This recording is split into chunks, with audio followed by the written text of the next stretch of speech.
Hubo una época en la que México se convirtió en el Hollywood latino. Ah, sí. Las calles de la Ciudad de México estaban llenas de cámaras, reflectores y directores gritando «acción». El cine mexicano no solo era popular en casa, sino que cruzaba fronteras, llegando a Centroamérica, Sudamérica y hasta Europa. Fue un periodo en el que los actores eran vistos como héroes nacionales y las actrices eran veneradas como diosas. ¿Es un buen partido? No solo por su belleza, sino por el carácter que mostraban en pantalla. Entre 1936 y 1956, las salas de cine se llenaban cada noche con familias completas. Algunos llegaban en carreta, otros en tranvía, pero todos sabían que ahí, frente a la pantalla, verían reflejadas sus penas, sus alegrías o sus sueños. Lo curioso es que muchas de las películas más importantes de ese tiempo no eran precisamente optimistas, hablaban de pobreza, revolución, machismo, injusticias. ¿Cómo la vio, colega? Y, sin embargo, la gente salía del cine más fuerte, más viva, como si esas historias los reconciliaran con su propio destino. En esa época, una película podía lanzar al estrellato a un actor en una sola noche. Y no exageramos. Hubo cintas que cambiaron la historia del cine latinoamericano y otras que hoy siguen siendo analizadas en escuelas de cine. Algunas fueron tan populares que la gente hacía filas durante horas para conseguir boleto. Otras, provocaron censura, escándalos y hasta persecuciones políticas. ¿Y tú, cuántas de estas películas has visto? Quédate porque vamos a repasar las 10 películas más emblemáticas de la época de oro del cine mexicano. Pero antes, suscríbete para conocer historias que revelan los secretos del cine mexicano. Puesto número 10. En plena Revolución Mexicana, más de un general no solo se llevó tierras y armas, también robó corazones. Y aunque suene a leyenda, hay una película que lo contó como si fuera una guerra entre el amor y el orgullo. Se llamó Enamorada, y fue dirigida en 1946 por Emilio, el Indio, Fernández, uno de los nombres más grandes del cine mexicano. La historia gira en torno al general José Juan Reyes, interpretado por Pedro Armendáriz, que entra a tomar un pueblo con su tropa.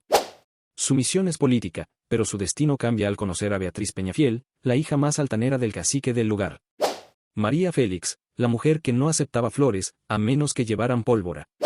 Beatriz odia todo lo que representa ese hombre, su uniforme, su actitud, su revolución. Pero lo que más le incomoda, quizá, es que él no le teme. Y eso en una época donde las mujeres de alta sociedad tenían que parecer sumisas, era más escandaloso que ver a una dama fumando en público. La cinta está cargada de tensión. No solo sexual, sino de clases, de ideologías.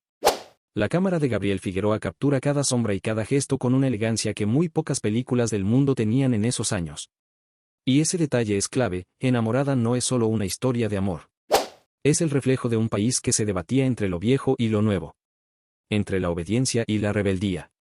La crítica internacional la reconoció como una joya visual, y el historiador Carlos Monsiváis no dudó en llamarla una fábula nacionalista de pasiones desatadas.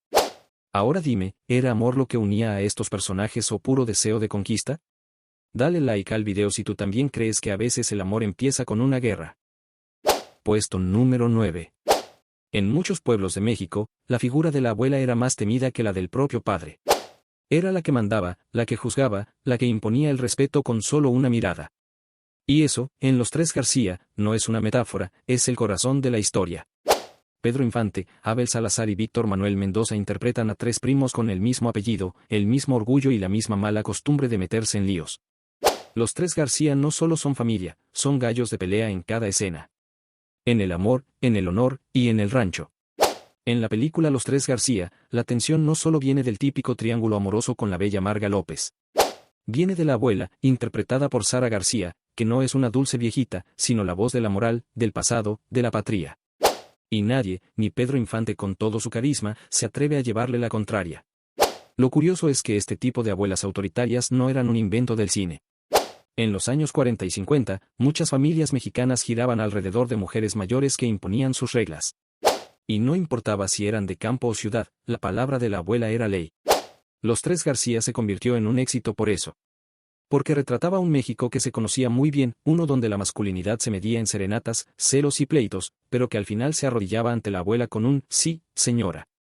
Según el crítico Emilio García Riera, esta película no solo consolidó a Pedro Infante como ídolo, también rescató una estructura familiar que el cine amaba repetir, hombres duros, mujeres fuertes, y un apellido que se hereda, con orgullo o con vergüenza. Entonces, ¿qué pesa más en una familia mexicana? ¿El apellido o la abuela? Comenta si ya la viste y qué te pareció. Puesto número 8. En la década de 1940, no era raro que una mujer fuera obligada a ocultar que tenía un hijo fuera del matrimonio.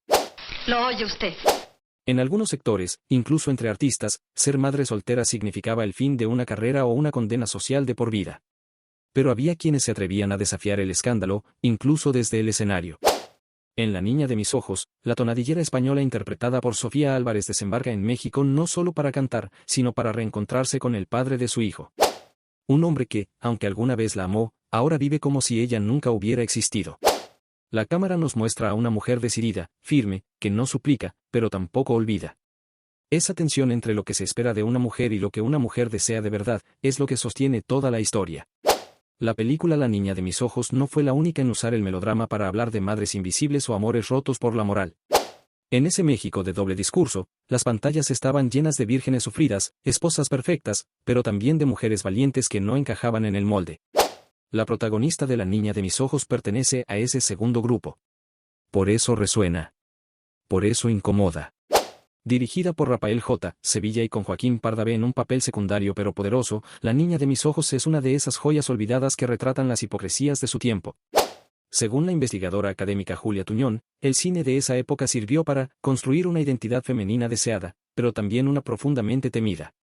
¿Se puede ser madre y artista en un mundo que te exige escoger? ¿Tú qué opinas? Puesto número 7. En México, hubo una época en la que ser valiente no era una opción, era una sentencia. Y si no lo eras, simplemente no sobrevivías. En 1947, mientras el país seguía soñando con justicia social y revolucionarios que lo dieran todo por el pueblo, apareció en pantalla una historia que lo resumía todo, Cuando lloran los valientes. No era solo otra película ranchera. Era una tragedia disfrazada de corrido, una historia de honor, traición, sangre y redención que todavía hace eco. Ahí conocimos a Agapito Treviño, el famoso Caballo Blanco, interpretado por Pedro Infante con esa mezcla única de ternura y fiereza. Acusado injustamente, perseguido como animal y forzado a huir a las montañas, el personaje se convierte en símbolo de resistencia. Pero lo curioso es que ese tipo de historias no eran raras, muchas familias mexicanas tenían su propio valiente, que terminó exiliado, muerto o con la dignidad rota. Y por si fuera poco, el corazón de Agapito no estaba libre. Cristina, interpretada por Blanca Estela Pavón, era el otro eje de esta tragedia. El amor entre ellos no era de telenovela. Era de esos que duelen, que sangran. Como los de antes, cuando el amor se demostraba sacrificándolo todo. La película fue tan fuerte que Víctor Manuel Mendoza ganó un Ariel por su actuación como coronel. Blanca Estela Pavón también se llevó el premio, y Pedro Infante fue nominado. No es para menos. Pocas veces una historia tan mexicana ha sido tan intensamente contada. Según el historiador Antonio Guerrero Aguilar, Cuando lloran los valientes representa la mezcla perfecta entre el mito del bandolero y la tragedia clásica, en un país donde ser héroe, a veces, te costaba el alma. ¿Te parece justo que en México haya que llorar para demostrar valor? Dale like si tú también ya viste esta película. Top 6 de las mejores películas del cine de oro. En algunos pueblos de México, hasta bien entrado el siglo XX, la culpa de los padres se pagaba con el rechazo a los hijos. No importaba si eras inocente.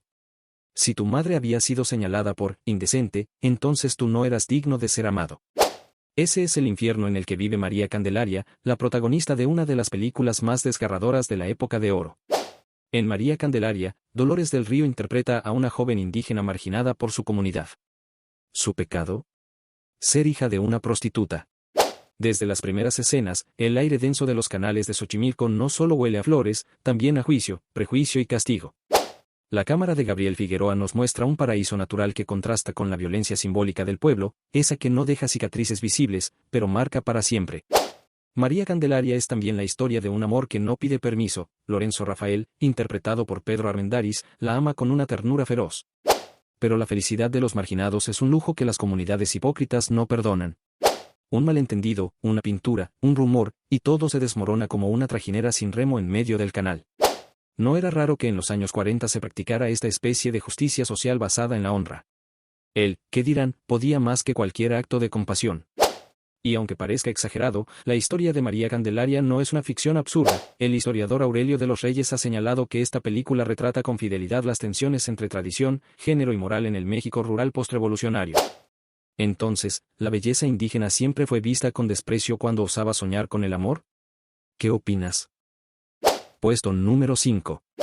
En los años 40, no era raro que las mujeres fueran retratadas en el cine como víctimas, esposas obedientes o adornos decorativos. Pero en 1943, el cine mexicano hizo algo que rompió todos los esquemas, puso a una mujer indomable al frente de una historia de poder, venganza y pasión salvaje.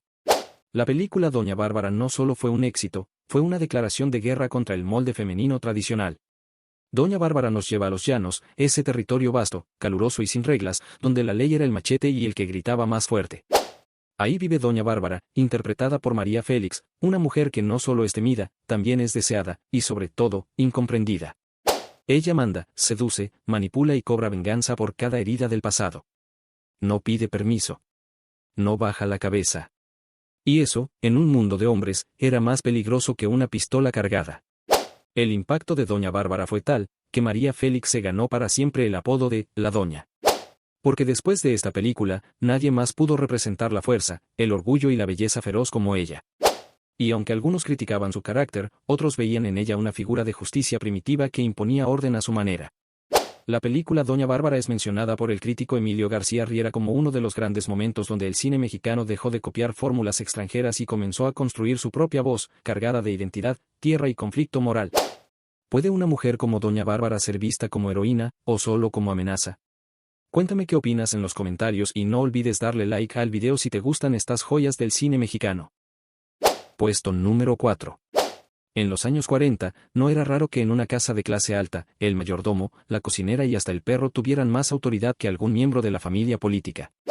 Las jerarquías domésticas eran tan complejas que bastaba un malentendido para poner de cabeza la reputación de una familia. Y justo ahí es donde entra una joya del cine mexicano, Ahí está el detalle. La película Ahí está el detalle comienza con una confusión absurda. Mario Moreno, Cantinflas, llega a la casa de su novia, la sirvienta, y de pronto es confundido con el esposo desaparecido de la joven de la casa. ¿El resultado? Cantinflas termina cenando con la aristocracia, durmiendo en una cama de lujo y hasta enfrentándose a un juicio por asesinato. Todo esto sin dejar de hablar mucho, y sin decir nada concreto. Lo fascinante de Ahí está el detalle es cómo retrata, a través de la risa, las fallas del sistema legal, el clasismo, la hipocresía de la alta sociedad y la impunidad. El personaje de Cantinflas no es un tonto, es un hombre listo, callejero, que entiende que la confusión es poder. Y mientras todos buscan entender quién es quién, él navega con una seguridad que solo da el no tener nada que perder. La película Ahí está el detalle no solo hizo reír a toda una generación.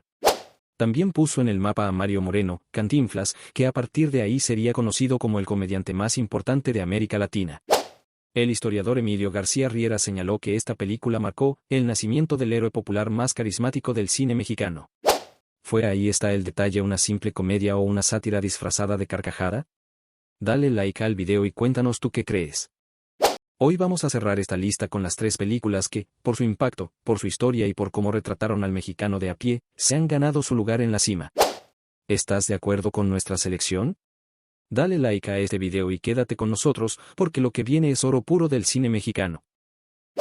Puesto número 3. ¿Puede un estafador de corazón noble ser el verdadero héroe del barrio?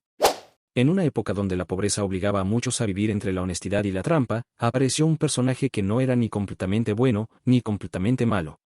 Un ferrocarrilero con alma de Robin Hood, que por las noches engañaba a mujeres ricas con ayuda de un grupo de farsantes, solo para después repartir el botín entre los más necesitados. Así nació el mito de El Rey del Barrio.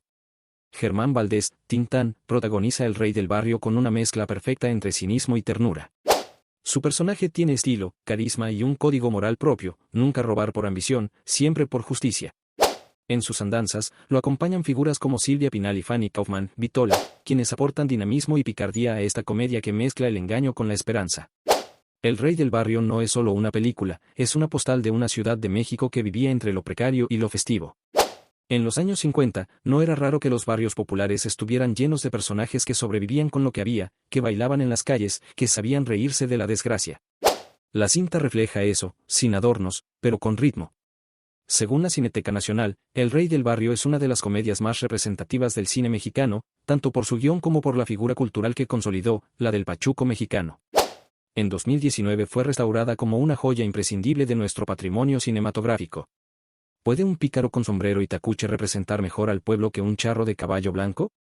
Dale like si tú también crees que El Rey del Barrio merece estar entre las mejores películas del cine de oro mexicano. Puesto número 2. ¿Pedro Infante fue más grande que Jorge Negrete, o fue al revés? En los años 50, los duelos no siempre eran con pistolas. A veces, se libraban en las cantinas, con coplas filosas como navajas. México estaba obsesionado con el honor, el amor y la traición. Y no había nada más explosivo que juntar a dos ídolos en una misma historia, y hacerlos rivales.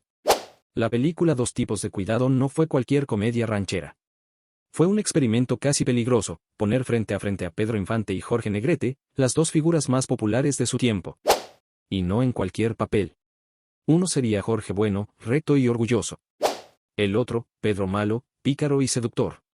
La tensión no estaba solo en la pantalla, medio país se preguntaba quién cantaba mejor, quién actuaba mejor, quién tenía más carisma. En Dos tipos de cuidado, el guión juega con los celos, las apariencias y los secretos de familia. Dos amigos entrañables, dos amores cruzados, y una mujer atrapada en medio del escándalo. La escena de las coplas, con ambos retándose en verso, es ya una joya del cine mexicano. Pero más allá del duelo de talentos, hay algo profundamente humano, la idea de que a veces, el más valiente es quien calla para proteger a los demás. Esta película no solo capturó a una generación, la dividió. Según la investigadora Patricia Torres San Martín, Dos tipos de cuidado fue una celebración del charro mexicano, pero también una crítica sutil al machismo y al orgullo que destruye amistades. ¿Fue Dos tipos de cuidado una reconciliación simbólica entre dos Méxicos? ¿O una pelea elegante disfrazada de comedia? Comenta si sabes quién fue el más grande. ¿Pedro Infante o Jorge Negrete? Hoy, cerramos nuestra lista con la que consideramos la mejor película de la época de oro del cine mexicano. Una historia de lucha, ternura y sacrificio, que sigue viva en el recuerdo colectivo. Prepárate, porque aquí es donde el cine dejó de ser espectáculo y se convirtió en memoria. ¿Fue Nosotros los pobres una simple película, o el alma entera de México proyectada en blanco y negro? En los años 40, la pobreza no se ocultaba. Se vivía con orgullo, con rabia, con ternura. En las vecindades de la Ciudad de México, cuando un vecino moría y no había dinero para enterrarlo, todos cooperaban. Si no había ataúd, se improvisaba. Y si no había cura, se rezaba en voz alta con las puertas abiertas, para que la calle también se hiciera luto. En ese mundo nace Nosotros los pobres, una cinta donde la tragedia no se disfraza, se enfrenta. Pedro Infante encarna a Pepe, el toro, un carpintero de barrio, con la fuerza de un toro, sí, pero también con una ternura que desarma. Defiende a su sobrina Chachita como si fuera su hija y canta Amorcito Corazón con lágrimas contenidas. En Nosotros los pobres, la cámara no enfoca mansiones ni trajes elegantes. Apunta a las goteras, a las cocinas llenas de humo, a los niños sin zapatos, y ahí encuentra belleza. La historia conmovió porque mostraba lo que todos conocían, pero nadie quería contar, la injusticia de los inocentes en la cárcel, los abusos del patrón, el amor sin techo pero con dignidad. Nosotros los pobres no fue solo una película, fue un espejo colectivo. Por eso, décadas después, aún se sigue viendo, aún se llora con ella. El crítico Jorge Ayala Blanco la describió como la melodía perfecta del melodrama mexicano, donde el dolor, el amor y la resistencia se funden en una obra que no envejece. ¿Puede una película que habla de marginación y tragedia ser la mejor del cine mexicano? Nosotros creemos que sí. ¿Y tú qué opinas? Si te emocionó este viaje por el cine de oro mexicano, suscríbete al canal para no perderte ningún video. Y cuéntanos en los comentarios, ¿cuáles son tus películas favoritas? ¿Cuál es tu top 10?